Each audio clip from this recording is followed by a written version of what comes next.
कक्षा 9वीं, विषय गणित, अध्याय 1 संख्या पद्धति, जिसका हमें आज अध्ययन करना है। इस संख्या पद्धति को नंबर सिस्टम्स, है ना, इस संख्या पद्धति को हम नंबर सिस्टम्स कहते हैं। इस संख्या पद्धति के बारे में पहली परिभाषा जो है हमारी, वो पहली परिभाषा है प्राकृत संख्या।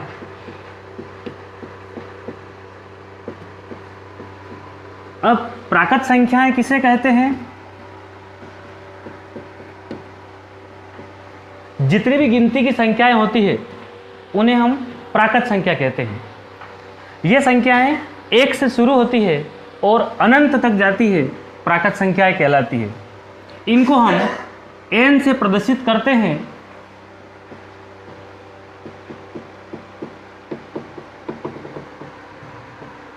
अर्थात वे संख्याएं जो 1 से शुरू होकर अनंत तक जाती है, प्राकृत संख्याएं, प्राकृतिक संख्याएं या नेचुरल नंबर कहलाती है। इस संख्या पद्धति में दूसरी परिभाषा हमें सीखना है, समझना है, पूर्ण संख्याएं। वोहल नंबर। पूर्ण संख्याओं से तात्पर्य इस प्राकृत संख्या में शून्य को शामिल कर ले। इसको हम W से प्रदर्शित करते हैं।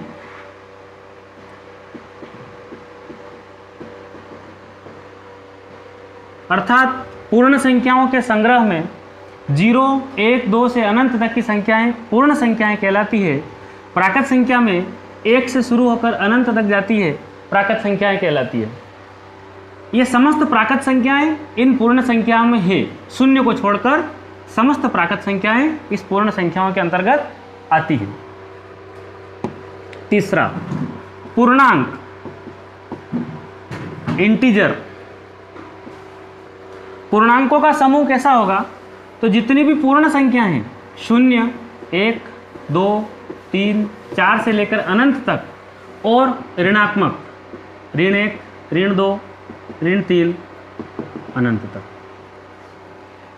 यह संग्रह कहलाता है पूर्णांक, जिसको हम इंटीजर कहते हैं। इसको Z से प्रदर्शित करते हैं। अब जरा इसके बारे में जानकारी ये है कि ये जितनी भी संख्या है, ये प्राकृत संख्या है, ये 0 पूर्ण संख्याओं और ये ऋणात्मक पूर्णांक है। इनको हम ऋणात्मक पूर्णांक कहते हैं और ये धनात्मक पूर्णांक है। शून्य की बात करें, शून्य एक ऐसा पूर्णांक है जो न तो धनात्मक है और न ही ऋणात्मक है। इनको हम इंटीजर कहते हैं। चौथे नंबर पर और महत्वपूर्ण परिभाषा जो हमें समझना है, परिमेय संख्याएं।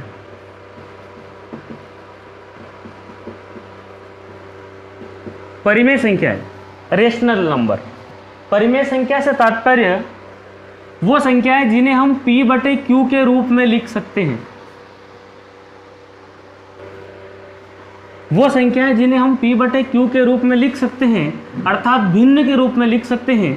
और इसकी शर्त ये है कि Q बराबर नहीं होना चाहिए 0 के, अर्थात नीचे वाला पद 0 नहीं होना चाहिए। जैसे 2/5 ये परिमेय संख्या है, 3/2, 3/5, ऐसी अनेक संख्याएं सब परिमेय संख्याएं कहलाती है। अर्थात वो संख्या जिसको हम P/Q के रूप में लिख सकते हैं, इस रूप में लिख सकते हैं, वो संख्याएं समस्त परिमेय संख्या आती है। इसको हम Q से डिनोट करते हैं। अभी तक हमने क्या सीखा? अभी तक हमने सीखा प्राकृत संख्याएं, नेचुरल नंबर, अर्थात वो संख्याएं जो 1 से प्रारंभ होकर अनंत तक जाती है, प्राकृत संख्याएं कहलाती है। पूर्ण संख्याएं, इस प्राकृत संख्या के संग्रह में शून्य को शामिल करने पर पूर्ण संख्याओं का संग्रह बनता है। पूर्णांक, पूर्णांक में प्राकृत संख्याएं, पूर्ण संख्याएं और प्राकृत संख्याओं का ऋणात्मक, इन तीनों का संग्रह पूर्णांक कहलाता है। ऋणात्मक पूर्णांक, धनात्मक पूर्णांक और शून्य। शून्य न तो धनात्मक पूर्णांक है और न ही ऋणात्मक पूर्णांक है। परिमेय संख्या, रेशनल नंबर। परिमेय संख्या का मतलब ऐसी संख्या जो बटे में हो, P/Q के रूप में हो, और जो इसका हर है Q वो 0 के बराबर नहीं होगा, ऐसी संख्याएं परिमेय संख्याएं कहलाती है। इतना आपको समझ में आया होगा। अब आगे चलते हैं। इसका आप स्क्रीनशॉट ले लीजिए।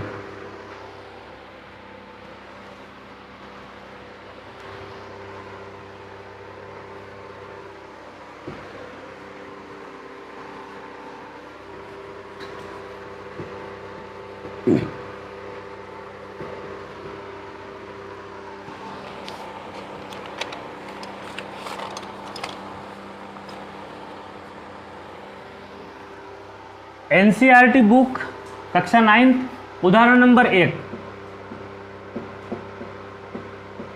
इस वीडियो लेक्चर में मैं आपको उदाहरण सहित पूरी मैथ्स हल करवाऊंगा सरल तरीके से। उदाहरण नंबर 1। उदाहरण नंबर 1 में प्रश्न है कि नीचे दिए गए कथन सत्य हैं या असत्य है। आपको सत्य है या असत्य है बताना है और कारण सहित इसका उत्तर देना है। पहला क्वेश्चन,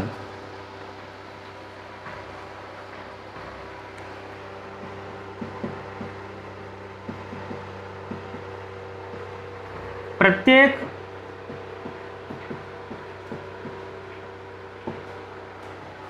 पूर्ण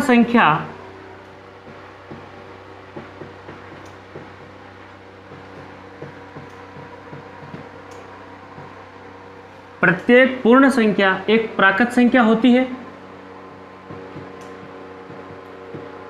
यह क्वेश्चन है, जरा इस पर हम गौर करेंगे, इसको पढ़ेंगे ढंग से। प्रत्येक पूर्ण संख्या एक प्राकृत संख्या होती है।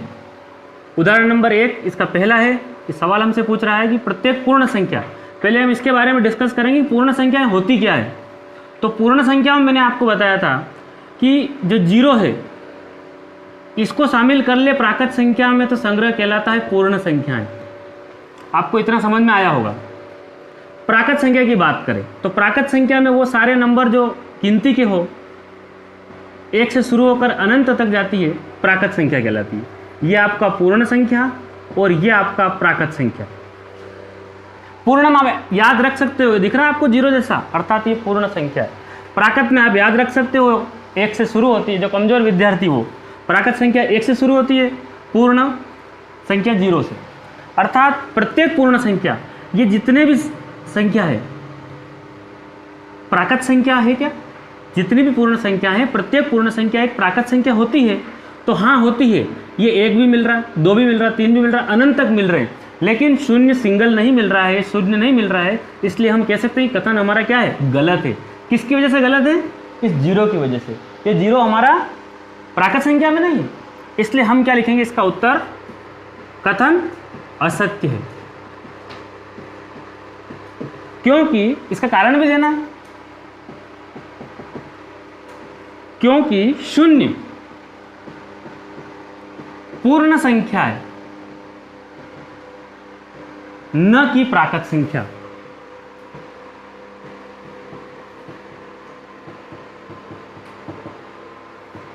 ये इसका उत्तर हो गया। आपको समझ में आया होगा। एक बार पुनः बता दूं मैं, पूर्ण संख्या में 0 1 से अनंत तक, प्राकृत संख्या 1 से शुरू होकर अनंत तक। अर्थात ये संग्रह पूरा मिल रहा है लेकिन शून्य नहीं मिल रहा है, इसलिए हमने इसको उसका उत्तर क्या दिया, असत्य है, क्योंकि शून्य पूर्ण संख्या है न कि प्राकृत संख्या। दूसरा क्वेश्चन, दूसरा प्रश्न ये है,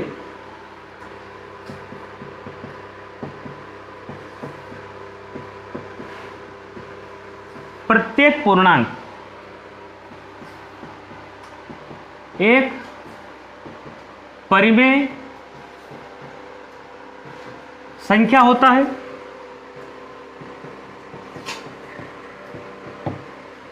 अब इस क्वेश्चन को, किसी भी क्वेश्चन को सोल्व करने से पहले अच्छे से पढ़ना पड़ता है। प्रत्येक पूर्णांक, प्रत्येक पूर्णांक, पहले पूर्णांक के बारे में अपने दिमाग में ये रख लें। पूर्णांक का मतलब ये बताया था मैंने कि ऋणात्मक, इन सभी का संग्रह क्या कहलाता है, हमारा इंटीजर पूर्णांक कहलाता है। प्रत्येक पूर्णांक एक परिमेय संख्या होता है। अब परिमेय का मतलब अपन यहाँ देख लेते हैं, P/Q का रूप बताया था मैंने। अर्थात मैं यहाँ से ले लेता हूँ 3। अब इस 3 के बटे में क्या लिखेगी, P/Q बन जाए, तो हम 1 तो लिख ही सकते हैं हर संख्या के बटे में। अर्थात 0 है, 0 के बटे में भी क्या लिख सकते हैं, 1। ये ऋण है, -3 है, इसके अपन में भी, इसके बटे में भी क्या लिख सकते हैं, 1। अर्थात इस पूर्णांक को हम परिमेय के रूप में लिख सकते हैं, इस पूर्णांक को हम परिमेय के रूप में लिख सकते हैं। इसलिए हमारा ये कथन क्या है, सत्य है। क्योंकि अपन मान लेते हैं पूर्णांक m, इस m को हम m/1 क्या लिख सकते हैं, m एक ही बार है, m/1 के रूप में लिखा जा सकता है।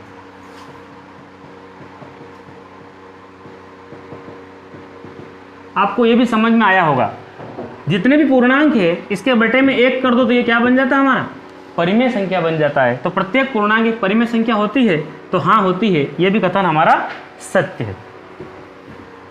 तीसरा प्रश्न, उदाहरण नंबर 1, तीसरा प्रश्न। आगे और गणित सरल तरीके से हम पढ़ने का प्रयास करेंगे। तीसरा प्रश्न है, प्रत्येक परिमेय संख्या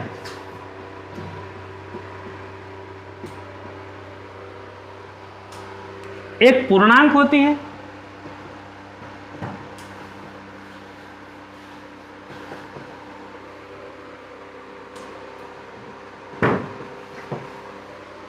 प्रत्येक परिमेय संख्या एक पूर्णांक होती है।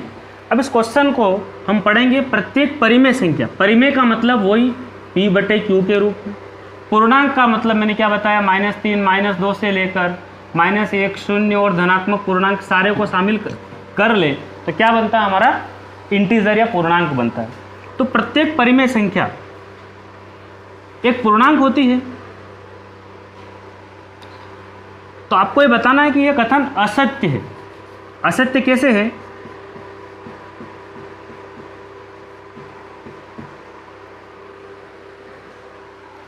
असत्य ये है, जैसे कि मैंने लिखा 1/2, जिसको हम आधा कह सकते हैं, ये 1/2 है, ये एक परिमेय संख्या है। p/q की शर्त तो पार कर ही रहा है, p/q के रूप में है, लेकिन ये पूरा नहीं है, पूर्णांक नहीं है। समझ रहे ना, प्रत्येक परिमेय संख्या एक पूर्णांक होती है, तो परिमेय तो है लेकिन ये पूर्णांक नहीं है। तो अपन लिख सकते हैं उदाहरण में, जैसे 2/5 एक परिमेय संख्या है,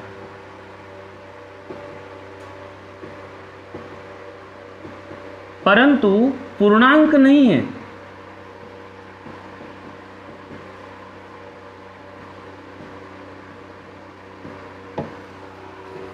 अर्थात 2/5 परिमेय संख्या तो है लेकिन ये पूर्णांक नहीं है। ठीक है, तो आपको समझ में आया होगा। आप इसका स्क्रीनशॉट ले लीजिए।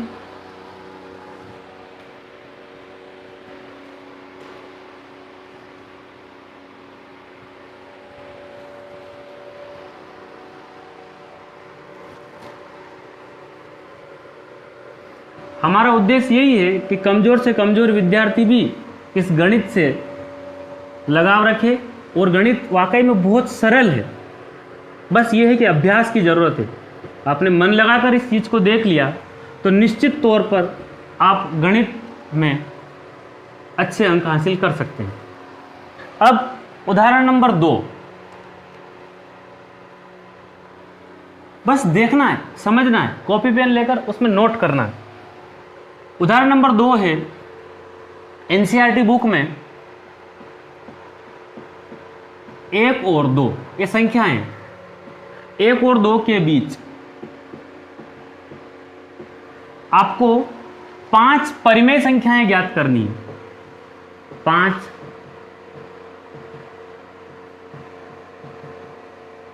परिमेय संख्याएं ज्ञात कीजिए।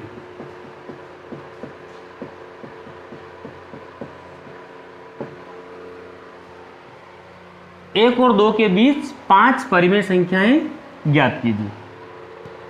अब 1 और 2 के बीच की 5 परिमेय संख्या पहले समझ लें कि ये परिमेय संख्या निकलेगी कैसे और ये होती कहाँ है।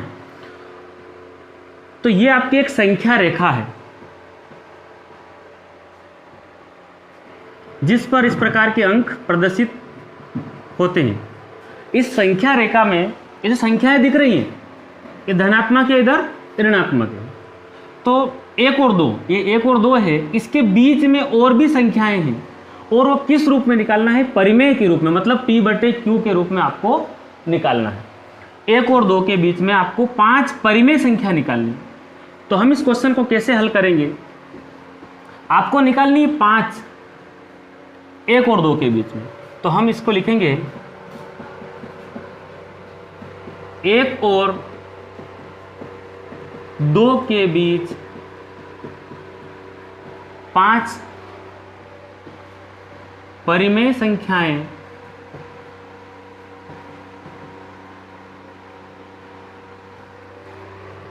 हेतु। परिमेय संख्या के लिए आपको क्या करना है, जो 5 है इस 5 में 1 जोड़ना है। 5 + 1 कितना हो जाएगा, अर्थात 6।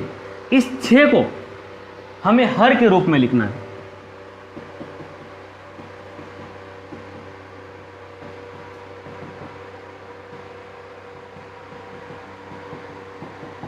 क्या करना है, आपको 1 और 2 के बीच 5 संख्या निकालनी है। 5 परिमेय संख्या के लिए आप 5 से एक कदम आगे चलो, 6।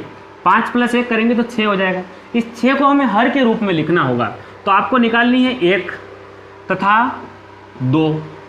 1 और 2 के बीच निकालनी है, तो आप क्या करेंगे, 5 निकालनी है, आप 6 लिखेंगे। इसके हर में भी आप 6 लिखेंगे। अब एक काम करते हैं, क्यों ना हम 6 का गुणा कर दें, ऊपर भी इधर भी। तो सीधी सी बात है, 6 का गुणा 6 का भाग, 6 का गुणा 6 का भाग। आप 6 से 6 काटोगे, वापस आपका 1 बच जाएगा। आप इस 6 से 6 काटोगे, वापस 2 बन जाएगा। अगर मैं पूछ लूँ 6 परिमेय संख्या है, तो आप क्या लिखोगे, 7। अगर मैं पूछ लूँ 6 परिमेय संख्या, तो यहाँ भी क्या करोगे आप, 7। ऊपर भी किसका गुणा करोगे, 7 का ही करोगे। 6 पूछे तो 7 लिखना, 3 पूछे तो 4 लिखना, 2 पूछे तो 3 लिखना। इस तरह से आगे बढ़ना है। तो आपका ये क्या बना, 6 एकम 6, बटे में भी कितना, 6। ये कितना बना, 6 दूनी 12, बटे में भी कितना, 6। अब हमें 6/6 से आगे चलना है। अतः 6/6 आगे चलेंगे तो इस प्रकार से लिखना आप, 6 से आगे गए 7, 7/6, 6 रहेगा बटे में, क्योंकि हमने लिखा था हर को 6 के रूप में लिखना होगा। 7/6, 8/6, 9/6, 10/6, 11/6 और ऑलरेडी 12/6 आपका है, अर्थात ये 12/6 कौन है, 6 दूनी 12, 2 है।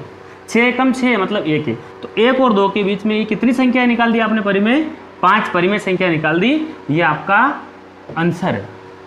समझ में आया आपको। 1 और 2 के बीच में 5 परिमेय संख्या के लिए हमने 5 की जगह हमने 6 को हर के रूप में लिखा, 6 का गुणा 6 का भाग। इस संख्या में भी 2 में भी 6 का गुणा 6 का भाग। इस प्रकार हमने इस क्वेश्चन को हल किया 6/7। और मैं आपको समझा दूँ, यहाँ आपका खत्म हो गया, लेकिन फिर भी समझ लो कि ये आपका 0 है, ये आपका 1 है और ये आपका 2 है। अब क्या करेंगे, हमने 6 हर के रूप में लिखा, तो मैं यहाँ मान लूँ 1/6, 2/6, 3/6, 4/6, 5/6 और ये आपका क्या आ गया, 6/6, अर्थात 1। आगे चलते हैं, 7/6, ये संख्या आ गई यहाँ, ये 8/6 आ गई, ये 9/6 आ गई, ये 10/6 आ गई और ये 11/6 आ गई और ये 12/6, अर्थात 6 दूनी 12। इस प्रकार से ये संख्या आपकी निकल गई परिमेय संख्या 1 और 2 के बीच में। आपको समझ में आया होगा। आप इसका स्क्रीनशॉट ले लीजिए।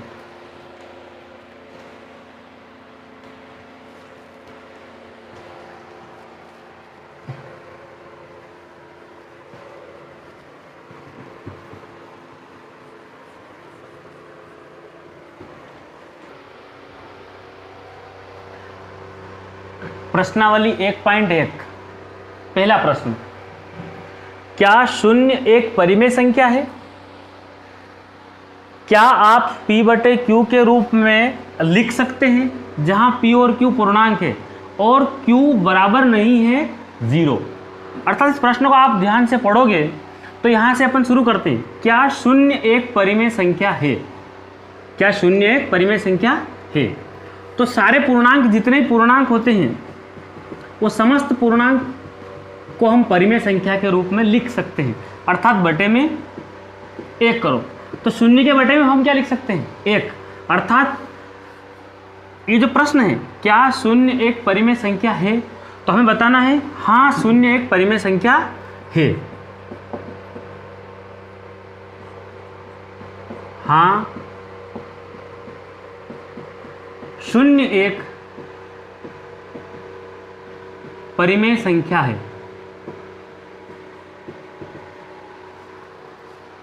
क्या आप P बटे Q के रूप में लिख सकते हैं? तो आपको बताना है शून्य को P बटे Q के रूप में लिखा जा सकता है।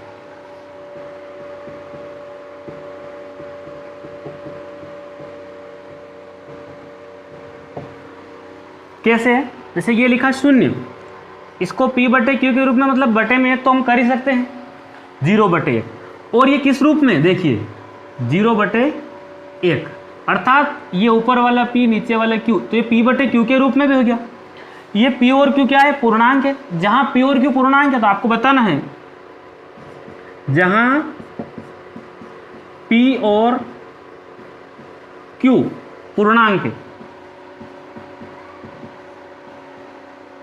जहां P और Q पूर्णांक है और ये पूछ रहा है कि Q बराबर नहीं है 0 के, तो आपको बताना कि Q बराबर भी नहीं, Q 1 के बराबर है और Q बराबर नहीं है 0। तो ये आपका आंसर पहले प्रश्न का समझ में आया होगा आपको। शून्य एक परिमेय संख्या है तो हाँ है, क्योंकि शून्य परिमेय के लिए P बटे Q रूप चाहिए, हम बटे में 1 लिख ही सकते हैं, इसलिए हाँ शून्य एक परिमेय संख्या है। इसको हम P बटे Q के रूप में लिख सकते हैं, 0 बटे 1 और P बटे Q दोनों पूर्णांक है, नीचे वाला भी 0 के बराबर नहीं अर्थात 1 है। ये आपका पहला प्रश्न।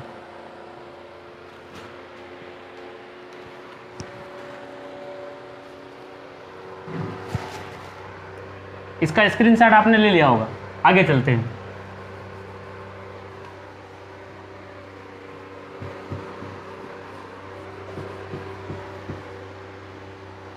प्रश्नावली 1.1 प्रश्न क्रमांक 2, क्वेश्चन नंबर 2।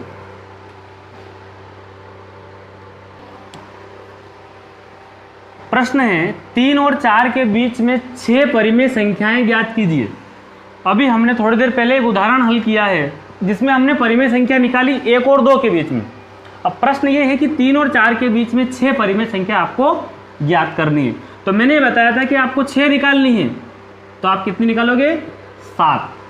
ठीक है, 5 पूछे तो 6 लिखना हर के रूप में, अर्थात 3 और 4 के बीच में आपको 6 परिमेय संख्या ज्ञात करना है।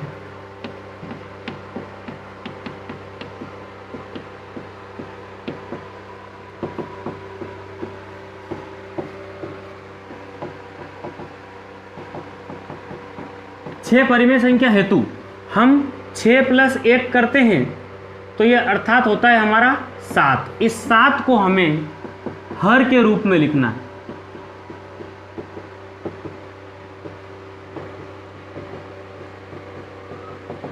क्या करना है? 3 और 4 के बीच में 6 परिमेय संख्या निकालना है, तो आपको 6 के बजाय 6 + 1 7 करेंगे, 7 को हर के रूप में लिखना होगा।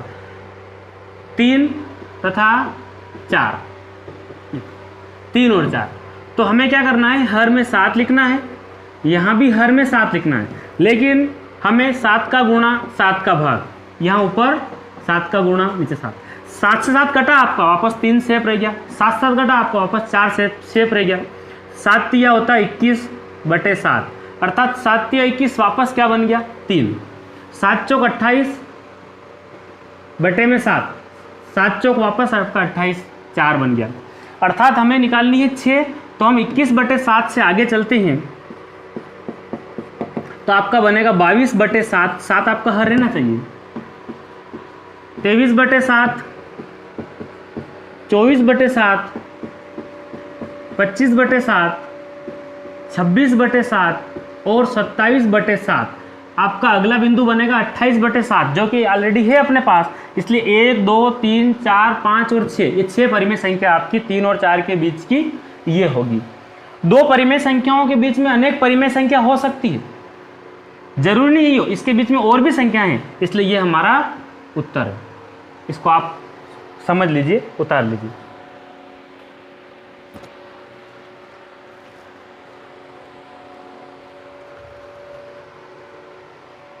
चलो इसको मिटा देते हैं।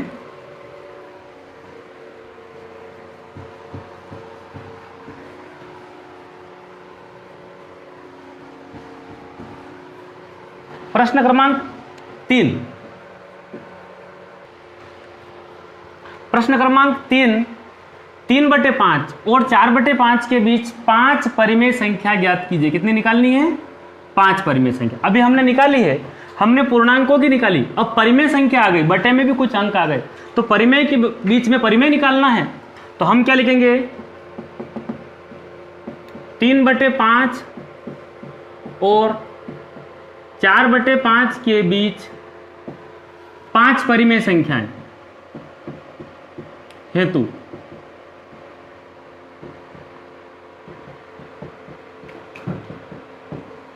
आपको 5 + 1 अर्थात होगा 6। इस 6 को आपको हर के रूप में लिखना है।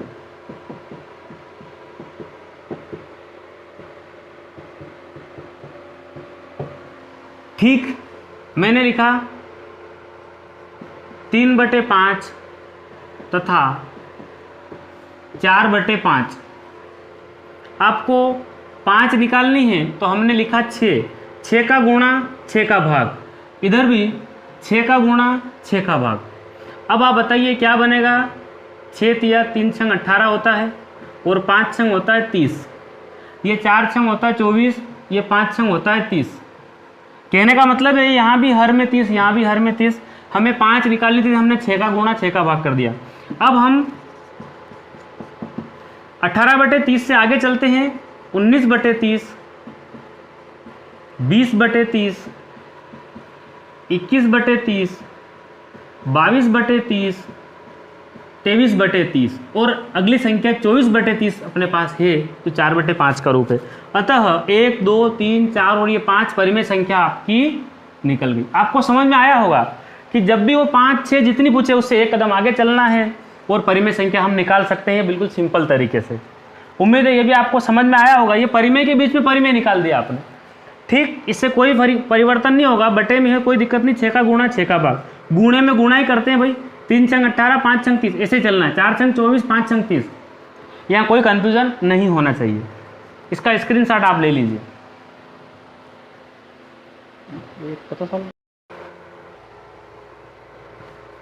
प्रश्न क्रमांक 4, आपको बताना है कि कथन सत्य है या असत्य है, कारण सहित आपको उत्तर लिखना है।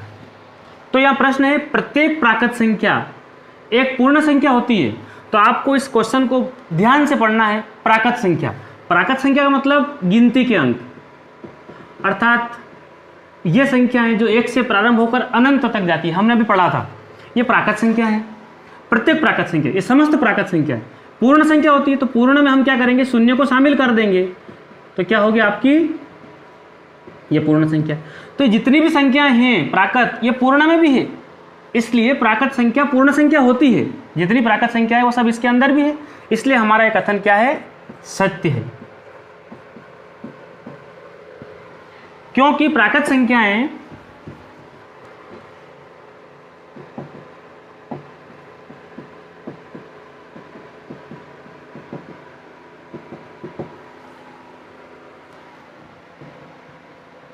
एक, दो, तीन से अनंत तक है, जबकि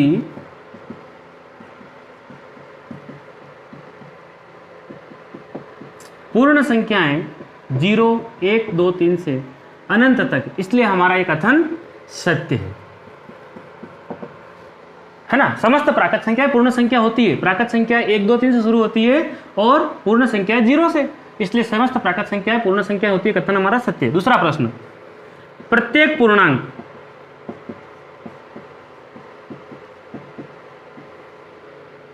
एक पूर्ण संख्या होती है।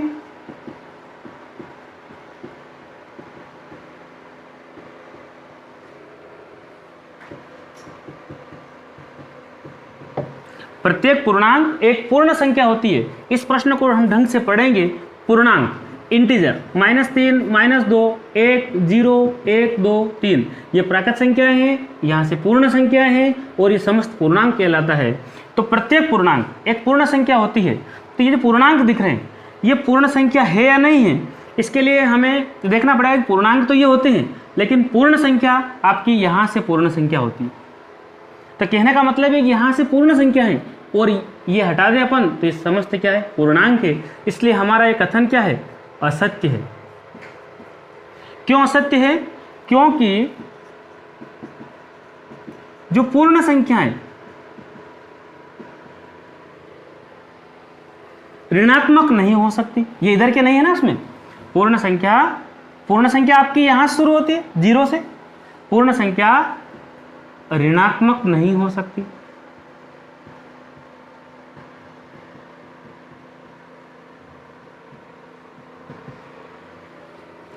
जैसे -2 एक पूर्णांक है, परंतु ये -2 जो है ये एक पूर्णांक है परंतु पूर्ण संख्या नहीं है, लेकिन पूर्ण संख्या नहीं है।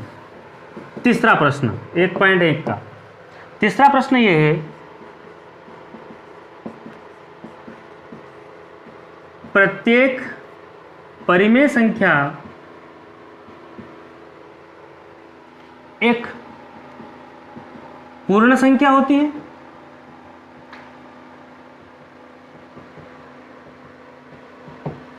यहां था प्रत्येक पूर्णांक, यहां है प्रत्येक परिमेय संख्या एक पूर्ण संख्या होती है, यहां भी एक पूर्ण संख्या होती है।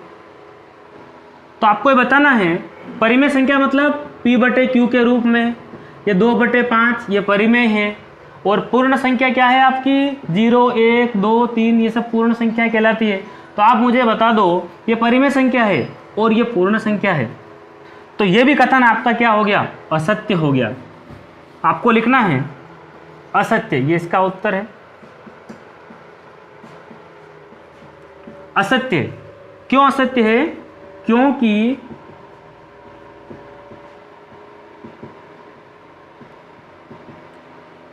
परिमेय संख्या पूर्ण संख्या नहीं हो सकती।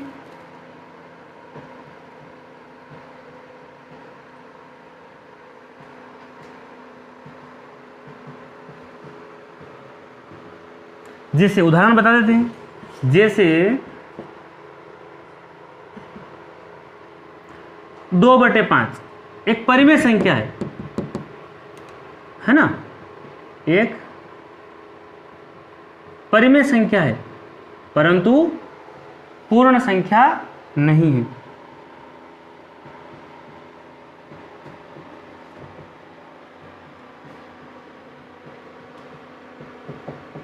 तो प्यारे विद्यार्थियों, आपको चैप्टर फर्स्ट प्रश्नावली 1.1 आपको समझ में आई होगी। आप इस वीडियो को पॉज करके शुरुआत से वापस इसको देख लेंगे तो उम्मीद है आपको गणित सरल लगेगी और इसका आप अभ्यास करेंगे। आप प्राकृत संख्या के बारे में जानकारी हासिल करेंगे, पूर्ण संख्या के बारे में, परिमेय संख्या के बारे में और पूर्णांक के बारे में मैंने आपको सबसे पहले पढ़ाया है। आप वहाँ फिर से देख लेंगे तो आपको सारे डाउट क्लियर हो जाएंगे। धन्यवाद, जय हिंद। इस वीडियो को आप लाइक कीजिए, शेयर कीजिए, सब्सक्राइब कीजिए और लगातार इस गणित के साथ बने रहिए। धन्यवाद।